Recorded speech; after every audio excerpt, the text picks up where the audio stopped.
Hey, what's up everyone? It's me Pratima and I am back with a much requested video.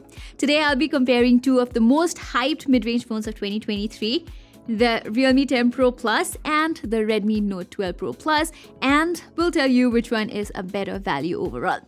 Both of them are available for a very similar price, and in fact, they have very similar specs too. So it's understandable if many of you are confused about which one to get. But don't worry, I am here to clear that confusion. Before that, just some quick information about how this video is gonna go. I will be awarding points for each category and I will put down the score somewhere here so that you have a clear idea regarding who's winning throughout the video. So let's start, shall we? Okay, kicking things off with the design, it's clear that Realme has taken a different route this time.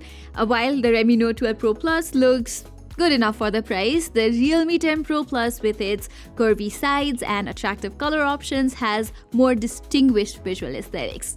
Yes, I will admit that going with a plastic back was not the best decision by Realme, but even so the phone looks and feels good on the hands. More importantly, it's lighter and sleeker in comparison to the Redmi Note 12 Pro Plus as well, despite both phones featuring 5000 mAh batteries. So yeah, I have to give it to Realme, guys. Its design is definitely better. But I simply cannot disregard the fact that Xiaomi has included a few extras here like an IR blaster, 3.5mm headphone jack, and IP53 rating, which are things that can come really handy and are important to many of us. So I think it's more than fair to give Redmi a point too. Moving on to the display side of things, I have used both these phones and their displays are really good. Actually, I'm quite happy that brands have started including premium quality panels even in mid-range phones. Okay, now coming to the specs, you get HDR10 Plus certification and over 1 billion colors on both of them, whereas neither of them misses out on a smooth 120Hz refresh rate either. Even in terms of brightness, I've found negligible differences among them. Xiaomi also offers Dolby Vision support on Netflix, which is missing on the Realme 10 Pro Plus. Other than that, as I said before, both phones have good displays for the price. But personally, I like the one on the Realme 10 Pro Plus more because it's using curved sides, which means gesture navigation feels relatively more natural here. It just feels great and you have a better grip on the device too. Plus, you're getting a wider screen-to-body ratio and its bezels are barely noticeable. Additionally, I prefer having a fingerprint sensor embedded into the screen rather than a capacitive one, whereas Realme is offering additional features like 2160Hz PWM dimming as well. So the 10 Pro Plus certainly takes the cake as far as display is concerned. Both phones feature a stereo speaker setup to complement their displays. Realme speakers are louder and the vocals sound really good too, but when listening to music, I did notice some distortion at the highest volume here, although this is not a problem while watching movies and all. On the other hand, the audio on the Redmi Note 12 Pro Plus is not as loud, but it does sound cleaner, more balanced, and there's no distortion of any sort either. So overall, I like Redmi stereo speakers better. Here, let me play an audio sample to make things more clear.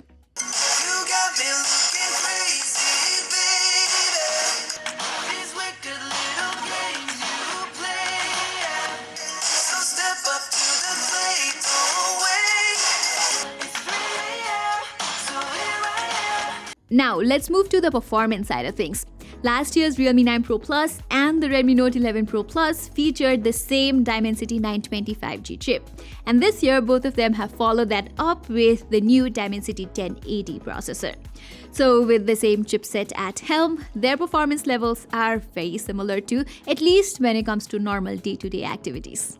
I did not notice any kind of delay here, be it in terms of app opening or even heavy multitasking. RAM management is also incredibly good, which means everyday tasks on either phone is not a problem at all. And it's safe to say that you will get a similar experience overall. When it comes to gaming though, I will favor the Redmi Note 12 Pro Plus. Before explaining why, first I want you to understand that the Dimensity 1080 by no means is a chipset suitable for heavy gaming. However, I did do a thorough gaming test so that you guys can know how far these phones can go, and here are my findings. In all the games I tried, I found the Redmi Note 12 Pro Plus to have better stability and sustained performance, especially if you're playing demanding games like Genshin Impact in the highest of settings. You can see in these graphs that it manages much better stability than Realme, whose FPS stability is all over the place. And the Note 12 Pro Plus manages noticeably better thermals too, since it features a large vapor chamber cooling solution. The Realme 10 Pro Plus, on the other hand, does not have any such kind of cooling system in place, which is really surprising because last year's Realme 9 Pro Plus did have an effective vapor chamber cooling system.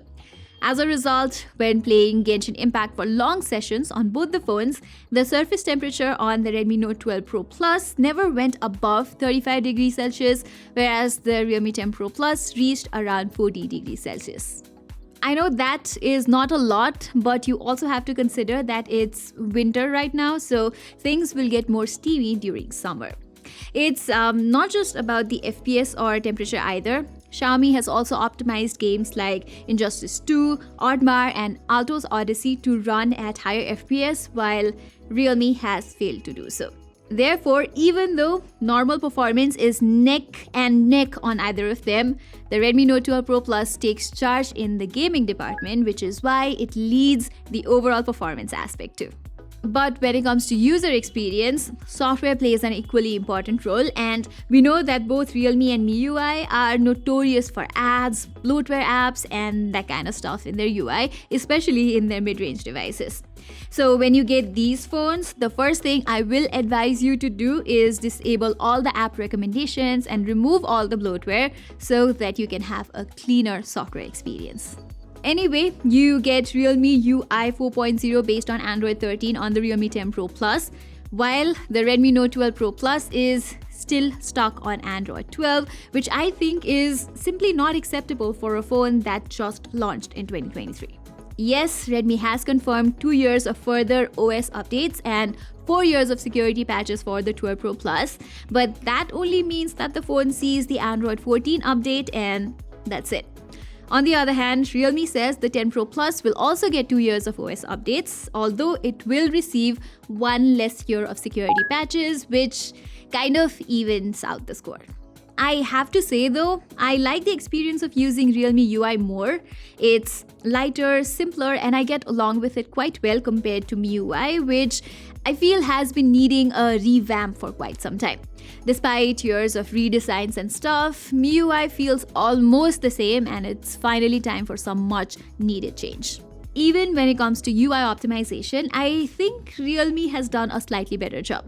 For instance, when using auto refresh rate mode, the 10 Pro Plus tends to detect static content better in apps like Netflix by switching to a 60Hz refresh rate, whereas the Note 12 Pro Plus keeps things steady at 120Hz.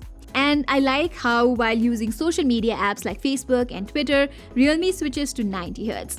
This does not take much away from the experience, and it helps conserve battery to some level. So on the software front, I am sliding with Realme. Now, when talking about things that make the user experience better, I believe haptics play an important role too, and once again, it's Realme with the gold medal.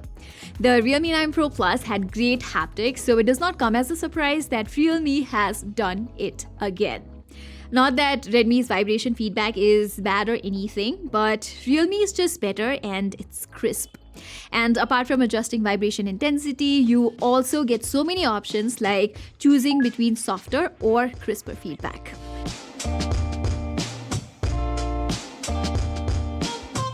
Let's now talk about one of the most crucial aspects of a smartphone, the cameras. When I started testing these phones, I was quite curious to know which one would perform better, and I am sure you guys are waiting for the result too. Both the Redmi Note 12 Pro Plus and the Realme 10 Pro Plus come with a triple camera setup at the back. Redmi has gone with a massive 200 megapixel Samsung HPX primary sensor, which has OIS by the way, and 8 megapixel ultra wide and a 2 megapixel macro lens. On the other hand, Realme decided to go with a 108 megapixel Samsung HM6 sensor along with an 8 megapixel ultra wide and a 2 megapixel macro sensor. Unlike the Note 12 Pro Plus, there is no OIS in its primary cameras though. So, which one takes better photos, you ask? Well, that depends on what time of the day you're taking the picture, because during the daytime, be it in normal or portrait shots, the Realme 10 Pro Plus tends to do a better job. Its photos look livelier, they have better contrast, and they maintain decent details. I found its portraits to maintain better skin tone too, and again, the exposure on subject is processed better here versus the Note 12 Pro Plus. But that good skin tone and highlight management do not apply to selfies. I feel like the selfies from the Realme 10 Pro Plus are a bit washed out. I mean, my skin looks very pale in all of the selfies I took with this phone, while the Redmi Note 12 Pro Plus definitely works better for me.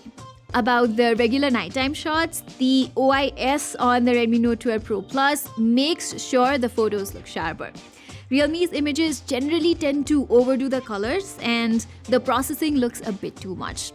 Even night mode pictures, as you can see, are better from the Note 12 Pro Plus. Video-wise, you get slightly better stabilization on the Redmi Note 12 Pro Plus at 4K 30fps, while Realme's output looks a bit too shaky. At 1080p 30fps too, Redmi maintains better, steadier footages with a bit of cropping magic, and the overall quality looks better here too. For selfie videos, you have the option to shoot at up to 1080p 60fps from the Redmi Note 12 Pro Plus, but at that resolution, the stabilization is not very good. So you will have to ultimately dial it down to 1080p 30fps to get a usable output. And at that resolution, the footages from the Realme 10 Pro Plus are not bad either. Finally, as I said in the very beginning, both these phones feature a big 5000 mAh battery, and I have to tell you that their endurance is pretty great as well. Both of them are pretty aggressive in terms of battery optimization, so in normal kind of usage, they manage a good full day of usage without any trouble. But when it comes to charging though, the Redmi Note 12 Pro Plus with its 120 watt charging support certainly has an edge. It can fully juice up the phone in around 20 minutes, while that 67 watt charging on the Realme 10 Pro Plus takes a good 45 to 50 minutes for a complete refill. Okay, looks like we have a winner. Congratulations to the Redmi Note 12 Pro Plus. The competition was very tough though, and the Realme 10 Pro Plus is not a bad phone in its price range in any way. I just think the company's decision to remove OIS and vapor chamber cooling has backfired in a toe-to-toe comparison with the Redmi Note 12 Pro Plus. But in the end, score does not matter. It all boils down to your preference. If you want to go for a more good-looking phone with a bit of everything, the Realme 10 Pro Plus is a good deal too, whereas the Redmi Note 12 Pro Plus is a phone that ticks all the boxes. And if you're looking for something with good gaming capabilities instead, both these options might not be what you need. In that case, I would suggest you go for the Redmi K50i or the Poco F4 instead. And if you're looking for a better overall value, I suggest you to go with the Redmi Note 12 Pro instead of the expensive 12 Pro Plus. Alright guys, this was my full in-depth comparison of the Realme 10 Pro Plus and the Redmi Note 12 Pro Plus. Which one would you go for? Do let me know in the comments. And while you're there, don't forget to subscribe and please do hit that notifications icon so that you don't miss out on any of our future videos. Till then, I'm Pratima and thank you so much for watching.